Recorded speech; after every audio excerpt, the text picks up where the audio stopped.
short class today on understanding the concept of how do we get from a physical thing to a holy object?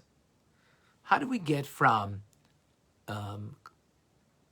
parchment that comes from a hide of an animal to a Torah scroll, a mezuzah, or tefillin, that it becomes holy? Okay, we understand the fact of it, but Chabad teaching is about understanding the evolutionary process of it. Just like poof, here it is. One moment the esrog is a citron fruit, and all of a sudden, now that you use it for the sake of the mitzvah, it becomes a holy item. Transformed. Now, of course, God can do whatever he wants, and he dictates as such. That's absolutely, but that's not Chabad. Chabad is we need to try to understand it. So this is what the Alter Rebbe today explains to us. Because if you recall, we explained that the physical act of a mitzvah is bringing a refinement to the world through using physical things for a mitzvah. So how does that refinement exactly work when, originally that item derives from the klipas noiga, from the admixture of good and evil, right? Good and bad. There's, because it is, so to speak, it's not inherently holy. God is inherently holy. The soul is inherently holy. We're talking about physical things now. As created, they're not. They have, in one of the 288 sparks of godliness that fell through the shattering of the vessels, and those sparks of godliness fell into the material world and are embedded in the material world, and that's why we have to refine them, because it's now captured in klipa, in a shell that covers over them. But until it's been used as a mitzvah object, it's not a mitzvah object. It's klipa, right? So how does the divinity all of a sudden embrace it, imbue it, invest it in it? So the Alter Rebbe explains that we elicit from the vessels of Zun of Atzilus that purify and rectify and bring it to a state of godliness, right? That we elicit from the divine name Sag, which is the numeric value of 63 of God's name, Shem Havaya, that written out, as we've explained previously. A second. As I've shown you this before. Right, so this is Sag, 63. Numeric value of 63 when you spell out God's name. We did this a couple days ago. Now, that name of God, because it's God's name that animates, brings into existence everything. So there's 4 different ways to spell it out, or to numerically, the numeric value as a result of its being spelled out. And each one is just a different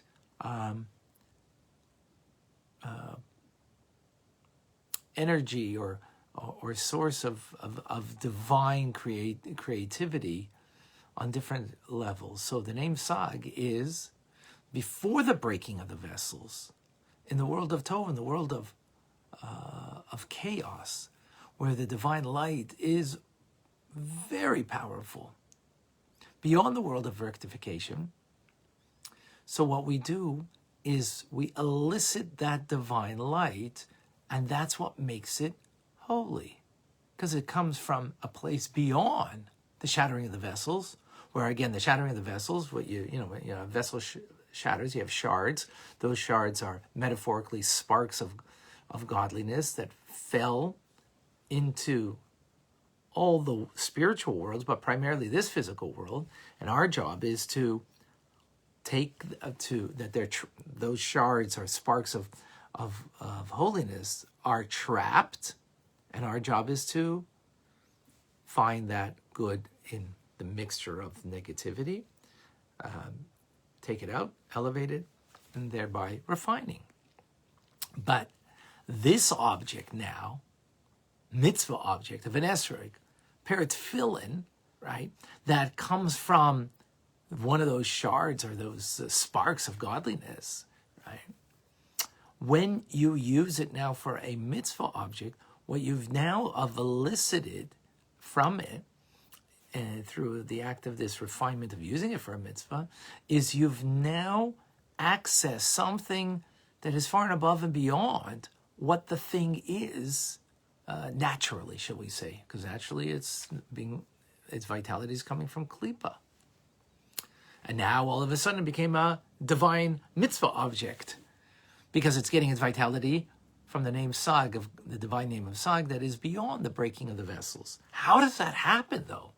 How does so the Alter Rebbe gives a metaphor, because it's by way of metaphor that we can understand things that sometimes the mind can't grasp, we can't wrap our minds around it. So he brings it from the seed that you put into the ground, and it stimulates the power of growth within the soil, as we call it Mother Earth. We don't call it Mother Seed, it's Mother Earth. And this is what God says, let the earth sprout forth, right? Tadshe ha'aretz. Now, we learned this concept before in chapter 20, or rather epistle 20 in the fourth book. And the concept is, as I'm sure we're all familiar, you take a seed, put it into the ground, it decomposes, and what it does is arouses the power of vegetation that is in the soil to now grow a fruit-bearing tree, for example, right? So, which is something far and above what you've aroused it to do.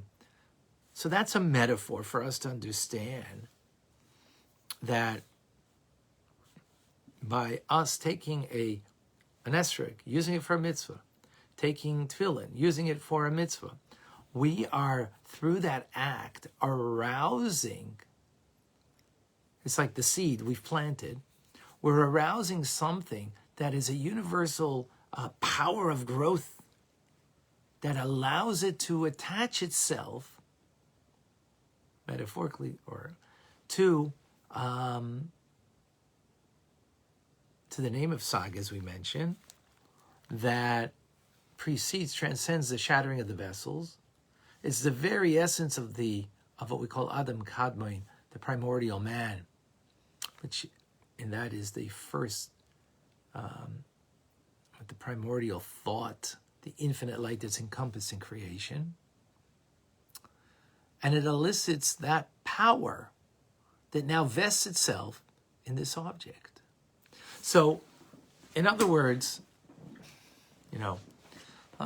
let's think about it in another way. How does it work exactly that you put a seed into the ground and that should grow something that is so incomparable to that seed? You know why? It's because God's fiat, his word, saying, let the earth sprout forth, right? That you take a seed and that the earth now should sprout forth, something that is incomparable to that seed that you put in, is only because God wanted it that way. We see that in the physical. We're okay with that. That makes sense to us. You could put a seed and you get something incomparable to that seed, a fruit-bearing tree, a luscious, apple tree, a luscious, pear tree, or whatever it is. We understand that there is that idea in the physical world that you can put the seed that arouses the universal power of of Mother Earth to produce something incomparably greater. And the only reason for that is because that's the way it is on high, in the spiritual realm. How is that in one instance in the spiritual realm, as we're explaining over here, that you're now, by taking this thing that is a regular fruit or parchment, and now you're using it as a mitzvah object, so you've kind of planted a seed, that seed now is allowing you to arouse something that is incomparable to what you have done. Just the act of using,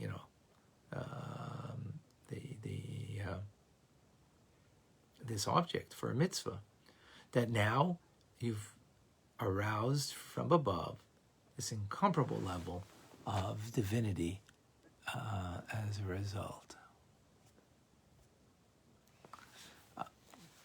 From Shem Sag, as we explained. And this is not like the Shem Ma, the name of Ma, right, which is the numeric value of 45, which is where the soul comes from, some world of rectification. That is a mere glimmer of the divine light, but here you're getting from the essence of divinity, as it's reflected in primordial man, and it illuminates and comes and descends down here and is incorporated in this physical object. The same thing the Alter Rebbe says is in our Torah study, like what we're doing now. We're doing Torah study. We're not, engaged in a physical object right now. We're learning Torah. So a similar thing also happens when we study Torah. In particular, the laws that are involved in that mitzvah, or the mystical dimension of understanding what those laws are, as we're learning here. We arouse the Chabad of the 10 divine attributes, of the vessels of Zun. Zun is Zah and Nukva, the male-female divine aspects above of the emotions and Malchus, and even to a greater height of the name of Sag, also as it is, as Chabad is found in the name of Sag. And again, that name of Sag, as it transcends the shattering, the breaking of the vessels, meaning that in this Torah study is imbued the infinite divine wisdom that is transcendent of not just this world, but of all worlds, through that study. That's the basic idea. I hope that was clear. Pretty intense spiritual ideas over here.